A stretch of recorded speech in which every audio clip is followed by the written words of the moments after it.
Climate change, overcrowding, big problems demand even bigger solutions. It's a new era for engineering. We can build our way out of anything.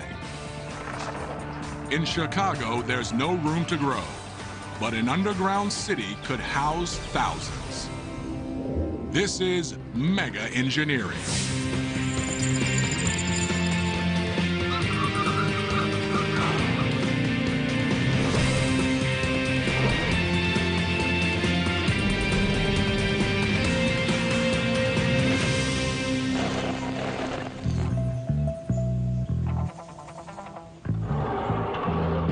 Welcome. Please enter your floor.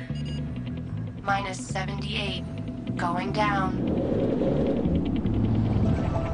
This is a Chicago Underground City Express elevator with direct connections to all residences, shops, and offices below level 50.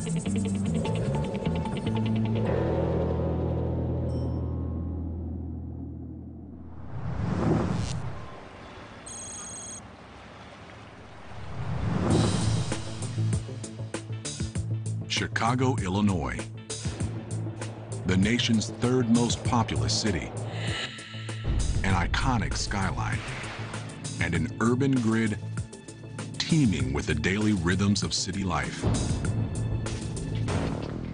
But Chicago is a victim of its own success. 2.8 million people call it home, which means this great metropolis is under a daily assault. Almost 7 million commuters move in and out of the city every weekday. Even the suburbs, once an antidote to the chaos of city life, are clogged with traffic. Despite the improvements in the interstate highway system, the traffic is still growing. In fact, there is, as in all major cities, there's an hour delay at rush hour. When it comes to traffic, the second city is second only to New York, costing Chicagoland residents nearly 1 week per year of lost time, and the local economy over $4 billion annually. When suburbanites finally make it downtown, they find the L, one of the nation's oldest, busiest transit systems, bursting at the seams. Unable to expand to accommodate a growing ridership and an ever-widening definition of rush hour.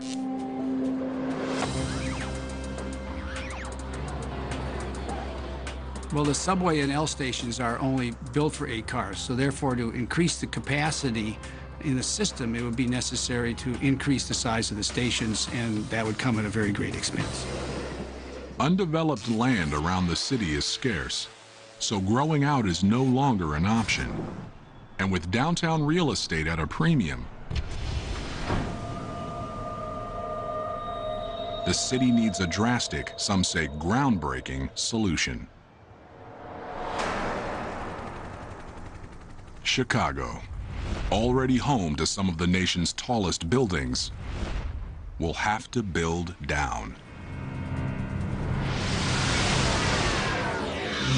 Imagine an underground city directly below the loop, over 1,300 feet deep, containing nearly 100 floors of apartments, offices, parks, and more. Room enough for tens of thousands of people to live, work, and play. It's the best solution to the Windy City space crunch.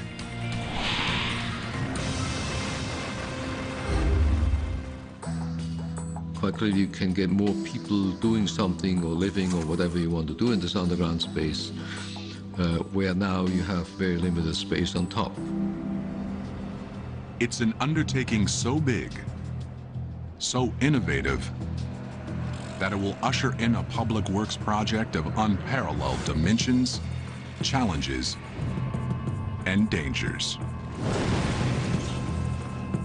It will require excavating over 230 million cubic yards of rock, construction crews laboring tirelessly below millions of Chicagoans, to build living spaces with new methods of ventilation and lighting,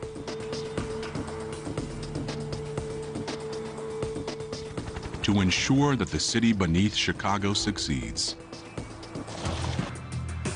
It won't be easy, but it may be necessary.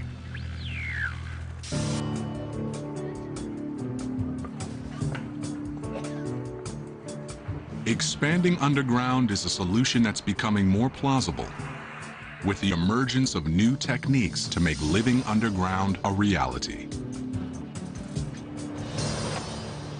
All this is technologically doable.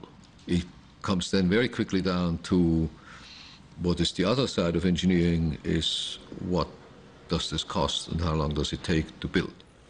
Chicago is an ideal place for this bold experiment. From the ashes of the Great Fire of 1871, the city grew to become the epicenter of an architectural revolution, spawning the first skyscraper in 1885 and hosting the most influential World's Fair in history in 1893.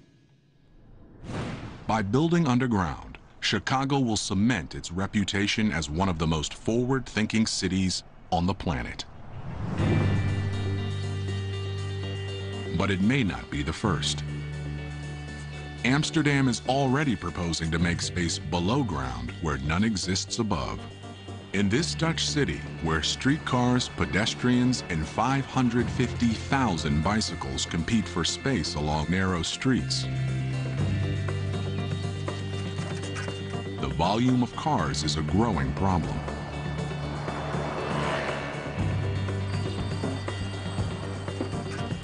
Because Amsterdam is a nice historical town and there's a lot of traffic in the town, you cannot enjoy the town because everywhere there's traffic on the channels, there's traffic on the quays, everywhere there's traffic.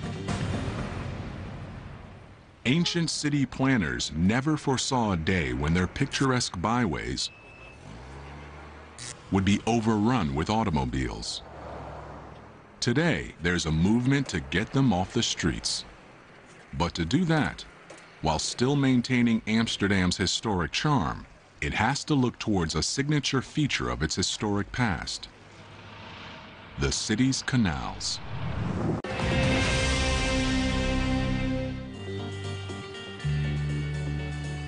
Amsterdam is already proposing to make space below ground where none exists above.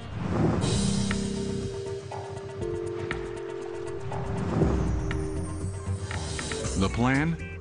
A network of underground complexes built beneath the city's 65 miles of iconic waterways.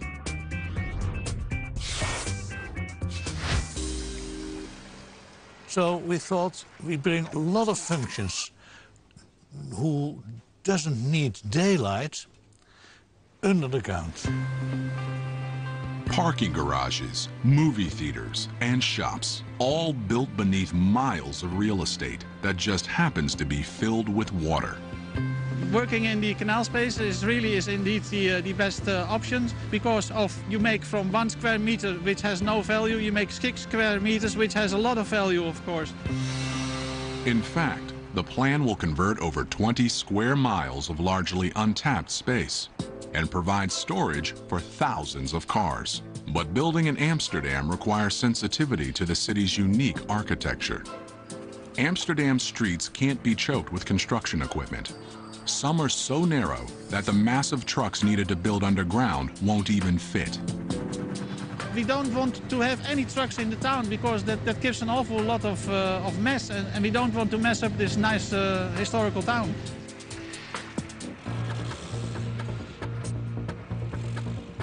Even if crews could access the area from sidewalks, they'd be dangerously close to the city's narrow canal houses, precariously perched above the waterways. Let's say in Chicago, you have to drill a hole and you can place a house. It's a complete other way of building. In Amsterdam, it's not so easy to build a house because of the soil is what some call soft water. Amsterdam's soft water, or swampy soil, makes constructing large, heavy structures nearly impossible, which is why buildings are rarely higher than 3 or 4 stories. Most of the canal houses are supported by little more than wooden piles extending into that soft water. Heavy vibration generated by construction could spell disaster. Only the canals are far enough away from buildings and wide enough to fit construction equipment. But the canals are filled with water, so engineers have proposed a solution as unique as the city itself. Amsterdam's canal system has 16 working locks, which can be closed at any time. With the locks closed, the canals can be drained. I can imagine that people think that the most difficult thing is to bring out the water out of the canals. But in fact, that is technically one of the easiest things.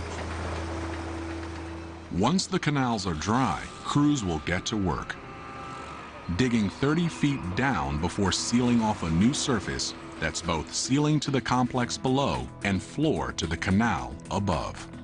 It's a solution that will not only minimize the risk to the thousands of buildings that abut the canals, but will also keep the city from having to shut down. Because we are working in the canal space, there is less inconvenience for the people. Later, restoring the canals is as simple as opening the locks. After we have finished it, the canal is exactly the same as it is now. Only there are no cars on the ground anymore, so you can enjoy the city and the nice historical houses.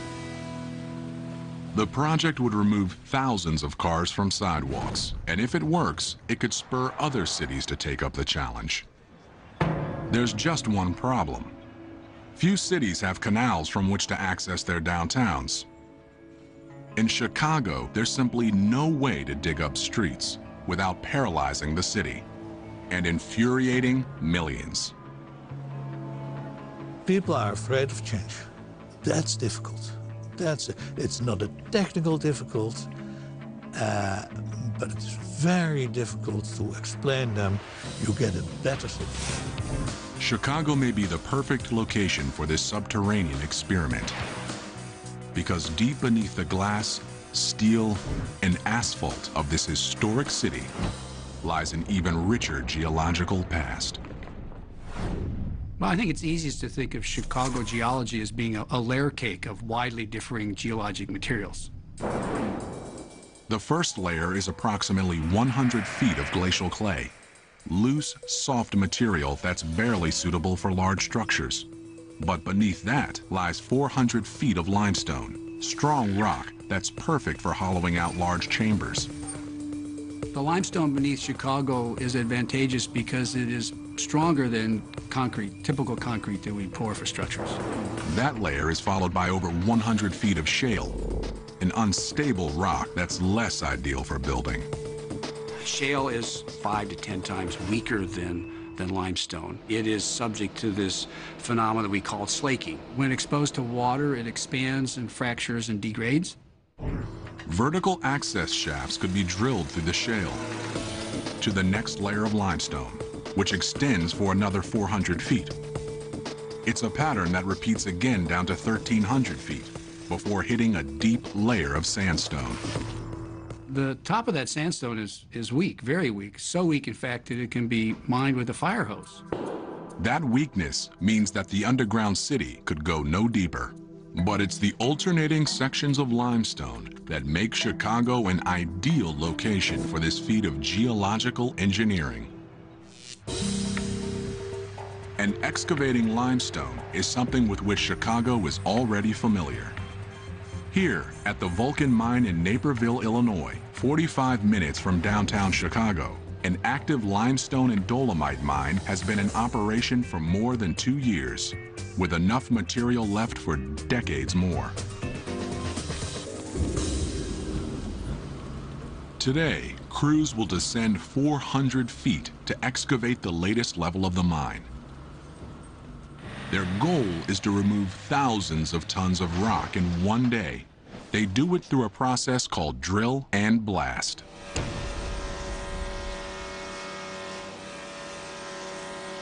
The drilling is taken care of by the Fletcher J352 LS. A 385 horsepower rig bores 16-foot holes into the rock, 59 holes per round, which are filled with explosives, courtesy of the ANFO loader. 2 tanks on this truck hold 5,000 pounds of ANFO, ammonia nitrate coated with fuel oil. This explosive material is injected into the holes via an air hose and set to detonate in sequence. It's a slow, methodical process. Drilling and blasting must be conducted in a strict sequence that involves drilling, loading, evacuation, blasting, ventilation. Difficulty of transporting personnel during evacuation limits the completion to a minimum of 4 to 8 hours per round. Safety is the utmost concern, but the process gets results. The 1,100 pounds of ANFO used in this round dislodges 1,400 tons of material and take a 14-foot layer from the wall. Drilling and blasting creates an open space where once there was a solid mass of rock. It also creates a structural engineering challenge which must be addressed immediately. Excavating large openings causes stress concentrations that can overload the rock without reinforcement, and the larger the opening and the deeper the opening, the larger the stress concentration. To shore things up, another driller is on the job, boring vertical holes which are then filled with epoxy and steel bars to reinforce the ceiling.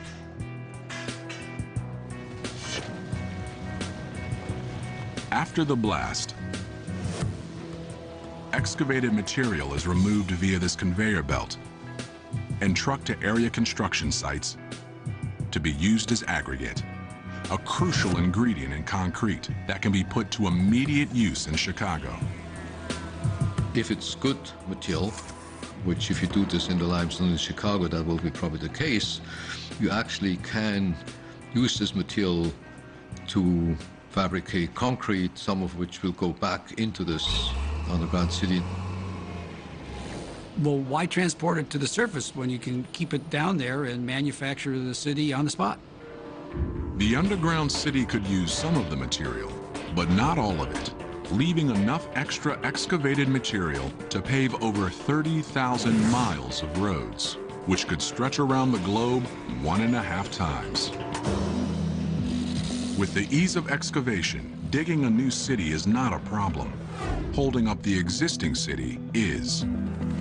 It's important to think about the depth below the foundations of the structures at which this underground city can be built. The issue is that under these high-rise buildings, you have the large diameter piles, and under these large diameter piles, you have high loads. Chicago's tallest building, the Sears Tower, soars to 108 stories, 1,450 feet into the air. Holding it up, 200 piles extending nearly 100 feet into the ground, sending the building's load into the surrounding rock. And that's just one building. Beneath Chicago lies a virtual forest of foundations and piles. Dig too close to them, and the buildings they support could be in trouble. If you were to dig a hole right under the end of the pile, the lower end of the pile, quite clearly that would collapse.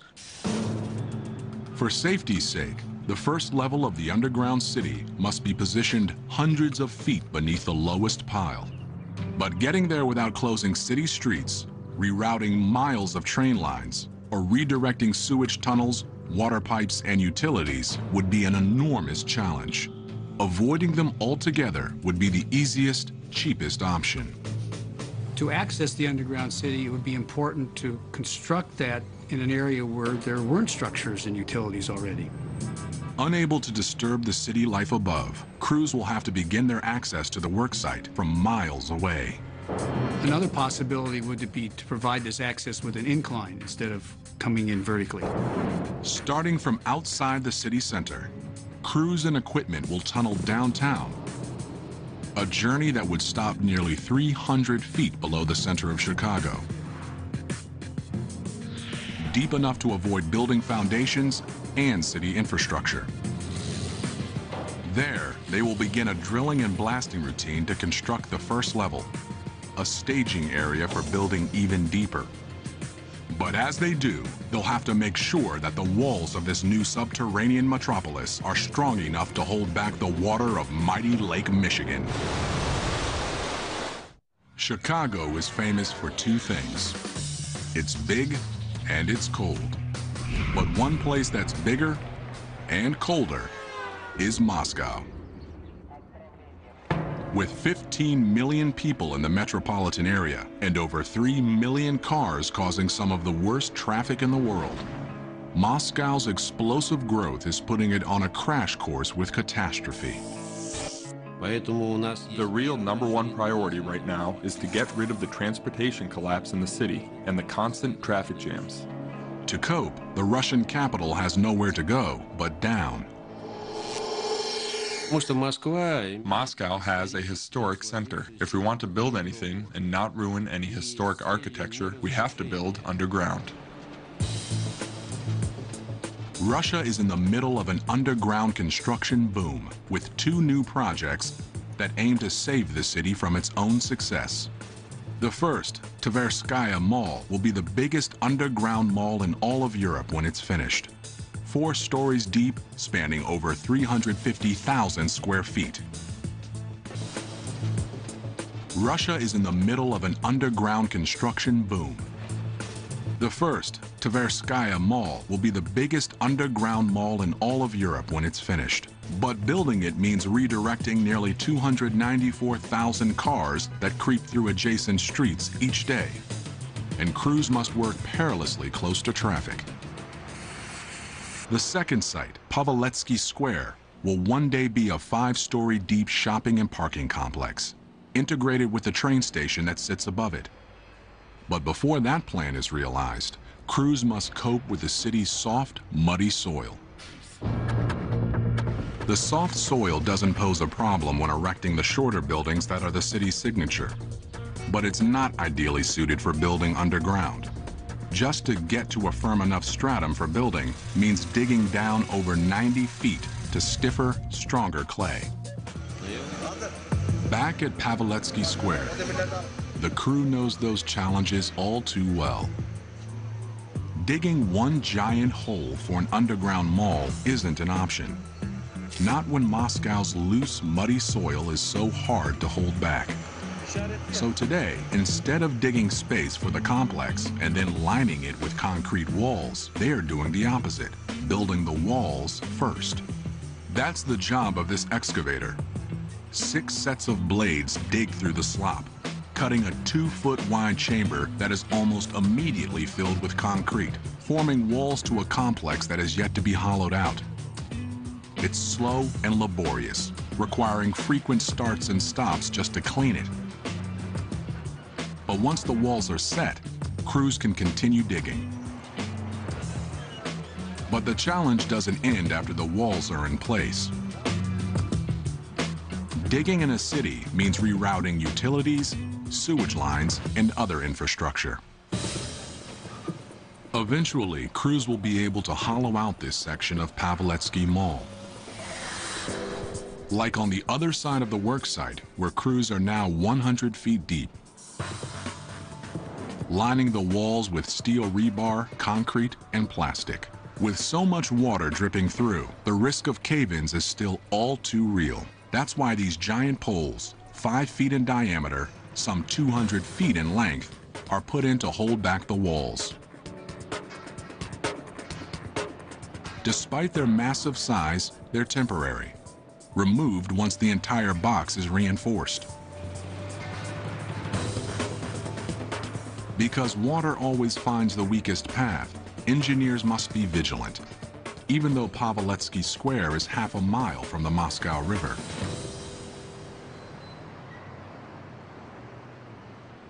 Imagine the dangers crews would face halfway around the world, back in Chicago. A city perched on the shores of a great lake.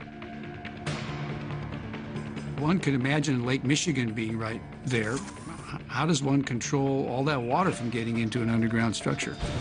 Allowing water to seep in could lead to disaster. Each level of Chicago's underground city would have to be painstakingly reinforced. in order to stay ahead of a population boom that threatens to strangle the city. The underground city would have to be built quickly. One day, Chicago's underground city will look less like this and more like this. Ochotny Ryad, Moscow's biggest underground mall. With 3 stories of shopping and dining, it's a place where thousands of Muscovites can escape the cold. It's just like Chicago's underground city of the future. The mall is hidden in plain sight, mere steps from the center of the city. For Chicago's underground city to even begin to approach the comfort of Moscow's underground mall, it will have to address a huge issue. In any mine, air quality is a priority. During construction, engineers can employ a ventilation method in use at the nearby Vulcan mine. This vertical shaft works to pull air in from the mine's access tunnels and directly up, making sure that dust and other contaminants don't linger for too long. This is a system meant to provide comfort and security to dozens of miners working 10-hour shifts. Replace them with thousands of residents living underground 24 hours a day, and the ventilation needs become far more complex. People will have to occupy these spaces for 50 to 100 years, whereas miners occupy the spaces for single digits of years as opposed to multiple decades.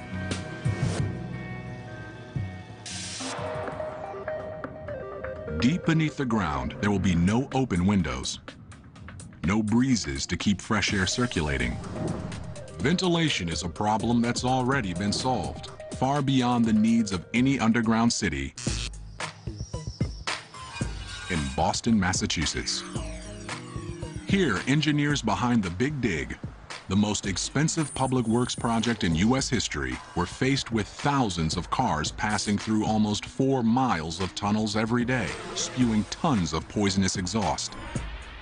Moving vehicles push air through the tunnels, but traffic jams can cause air to linger and dangerous gases to build up. So the Massachusetts Turnpike Authority installed a complex ventilation system to keep the air moving. Near tunnel openings, jet fans circulate air. But with some tunnels as deep as 120 feet, Boston had to go to more extreme measures to bring air underground. Deep beneath this building in the heart of Boston lie the lungs of the Central Artery Tunnel System. A building 125 feet tall pulls in fresh air and transfers it to the tunnels below. The intake air is sucked in through those louvers, as you see behind me, and it's sucked down to a fan chamber and through a series of tunnels or conduit into the tunnel. 100 feet below ground, in a massive intake room, giant fans pull fresh air down the shaft. 400 horsepower engines are capable of moving 333,000 cubic feet per minute and generating wind speeds of up to 62 miles per hour. It's a powerful system based on age-old techniques.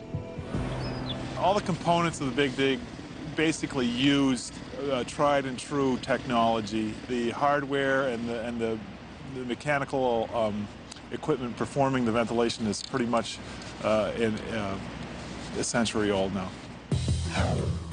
It takes 13 buildings like this to cover Boston's tunnels.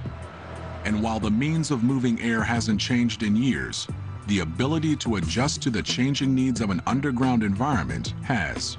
Basically, we have a surveillance in the tunnels. We have cameras watching the traffic. Almost all of our cameras and sensors are monitored from our operations control center. Inside the Massachusetts Turnpike Authority building, at the Operations Control Center, specialists monitor 32 vent zones and control 235 fans and over 500 cameras. With just the push of a button. They're concerned with air quality and a lot more. More than just the ventilation is monitored there. The pumping of water, the the traffic conditions in general. So you really get a very efficient management of all the life safety functions within all the tunnels under one roof. But this centralized command center has some fail-safe backups. Even if communication with one of the vent buildings is lost, each vent tower is staffed and powered independently. There are local controls within the vent buildings that we can still operate the fans by in a manual mode with personnel. Chicago's underground city will apply much of the technology used in Boston, only at 10 times the depth. The underground city's walls and floors will be lined with ventilation chambers. Fans at the bottom of the city will pull fresh air in through intake shafts located at the top, where it will descend down 1,300 feet and circulate throughout the city before returning to the surface to be exhausted. Regulating the airflow would require the kind of sharp monitoring used in Boston. You're living down there, so it's not just a transient air, and I'm sure you would probably have a much stricter requirement for the cleanliness of the air that you're breathing. Regulating air quality for a 24-hour residential population, and not just automobile traffic, would require many more fans and a control system that would be the eyes and ears of an underground city. It's something that would provide security and peace of mind for the residents beneath Chicago should the unthinkable happen. With the underground city a reality, one factor of Chicago's legendary climate will be mitigated, if not eliminated altogether. Well, there are advantages to living underground. For instance, you're not subjected to the vagaries of Chicago winters. Deep beneath the city streets, residents wouldn't have to worry about snow or even staying warm. Because if there's one thing about living underground that's predictable, it's the temperature. Well, no matter how hot or cold it is in the air in Chicago, 20 feet underground, it's around 55 degrees Fahrenheit, no matter the time of the year. But the deeper you get, the warmer it becomes, thanks to something called the geothermal gradient. On the surface, temperatures are affected by the sun and atmospheric changes, but up to 200 feet below ground, the temperature remains constant. Then, for every 100 feet deeper, the temperature rises about 1 degree Fahrenheit. Fortunately, in the underground city, the geological limits of construction would ensure that things didn't get too toasty. I think it might be nice to be constantly at 65 to 68 degrees Fahrenheit than it would be the highly variable 0 to 100 degrees Fahrenheit at the surface. An unvarying climate is one advantage that the underground city will have over its surface level counterpart. But there's one quality to which the underground city can't hold a candle. Possibly the most important issue would be the lighting itself, because without artificial illumination down there, it's completely black. Daylight, so vital to health and human happiness, can only come from one source. Even in Moscow, with just 70 sunny days per year, the underground mall Ochotny Ryad does what it can. With skylights that decorate the roof of the mall, allowing sunlight to travel 3 stories underground. It's a solution that'll work in Chicago too, up to a point. Massive skylights will illuminate the structure's uppermost levels, but deeper down there would be no way for sunlight to reach people. This simple fact would make opting for a life above ground, in spite of Chicago's cold, worth it to many. But if a solution exists, it may be found at Rensselaer's Polytechnic Institute's Lighting Research Center in Troy, New York. Here, researchers focus on light's effects on health and the circadian system, the 24-hour cycle that all humans are programmed to follow. The circadian system wants to see a regular 24-hour pattern, and that is the pattern that we evolutionarily grew up with. It's in the last 100 years that we have electric light that allows us to extend light into the nighttime. But what's also happened in the last 100 years, we live indoors. With that move indoors to offices and homes with electric lighting, humans have disrupted the light-dark pattern that regulates the circadian system. We can be in perfectly good light to see, and yet we can be in biological darkness. You can't necessarily stimulate the circadian system with electric lighting. With only artificial light, the internal clocks of underground citizens would go haywire. The circadian system is a clock that runs all the time anyway. And if you don't have a resetting of that clock, a synchronization of the sunrise, sunset, you can go into this architectural jet lag, as we call it. To maintain this synchronization, engineers will have to design lighting systems that mimic the patterns on the surface. But even these artificial means don't go far enough.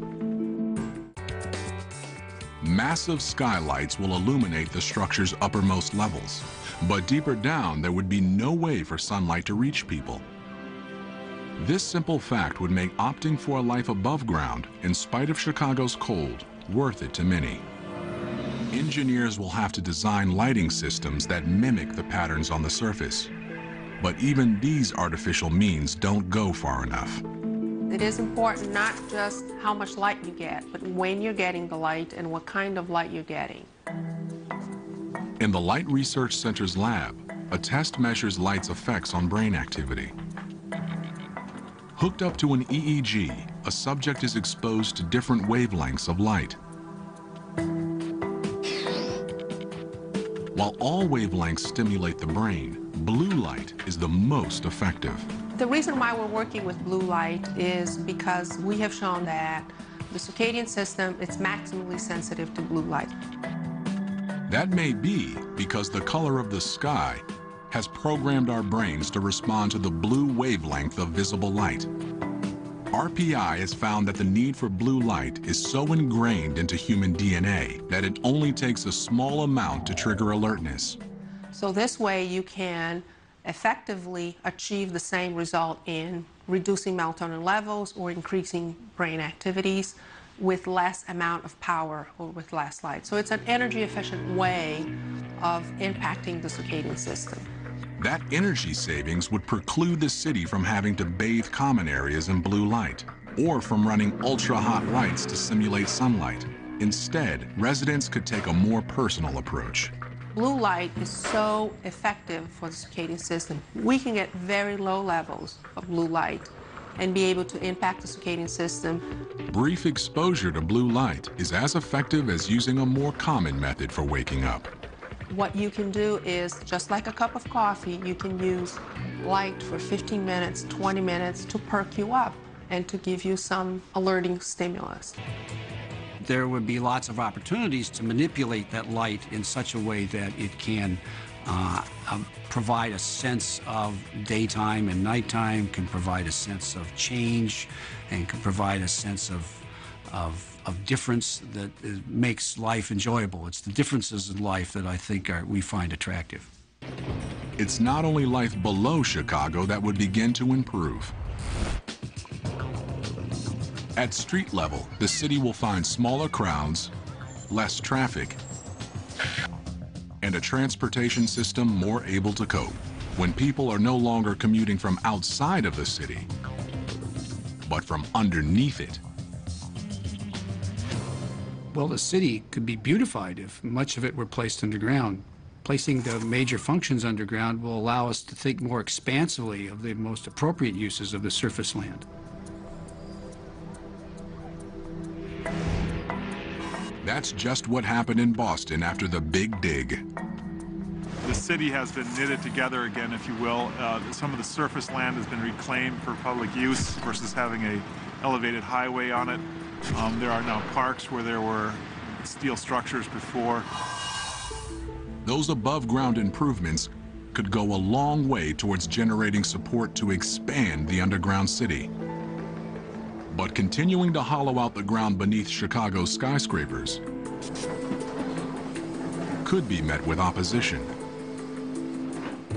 So the underground city will have to navigate uncharted territory. Well, the state of Illinois owns the lake bottom from the shore outward, and there are no buildings there. Perhaps it might be a great deal less expensive and more quickly realized to actually excavate the underground city indexed over by the lakeshore. By connecting a new network of underground chambers to the existing underground city, urban planners could create a mirror image of the city beneath the lake. In terms of changing the way in which the world thinks of Chicago, it might move it out of the realm of its current beautiful vertical skyline to thinking about maybe its underground skyline. There's just one problem. The first part of the underground city was built without anyone living there. The challenges that once only affected crews could now have an impact on thousands of permanent underground residents. You'll never be able to see the complete picture underground as you will above ground. So the unknowns are basically higher, and you have to deal with that during construction. Most important issue to address would be the possibility of any types of historic gas deposits that are located there.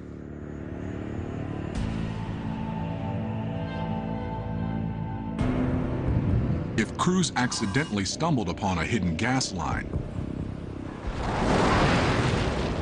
the consequences could be disastrous. Evacuation plans would share much in common with those in place for skyscrapers. One can only think about the situation for tall buildings now. How many elevators would be necessary? How many stairwell cores would be necessary? Those same discussions would have to be held for the underground facility as well. But thousands of feet below ground, those considerations would be flipped upside down. With elevators inoperable, stairs would be the only means of egress. Those at the bottom levels would have to climb the equivalent of a 100-story building to escape. Not an option for the very young, elderly, or handicapped. Emergencies would require fast thinking and fast acting on the part of city officials, who would seal off trouble spots, protecting the rest of the city by flushing out dangerous gases. The technological challenges of building underground can be overcome. It will cost more or will cost less. But from a technical point of view, there's not much left today that we cannot do. The psychological challenges are another story. The question is, how much time would people spend on the ground? Where's the limit where people would say, no, I don't want to do that? But with cities bursting at the seams, struggling to keep up with a population boom, those concerns may be overridden by practical necessity. It will take some time for Chicagoans to accept the necessity of living underground. 10, 15 generations from now, if people have been exposed to nothing else but living underground, they will accept that. I think that, to be quite honest, humans are a very robust species, and they do get used to things that you don't believe they get used to. So I think humans would get used to living underground, and I would get used to living underground too. One day, people around the world will do more than just shop or drive underground. One day, we just may live there.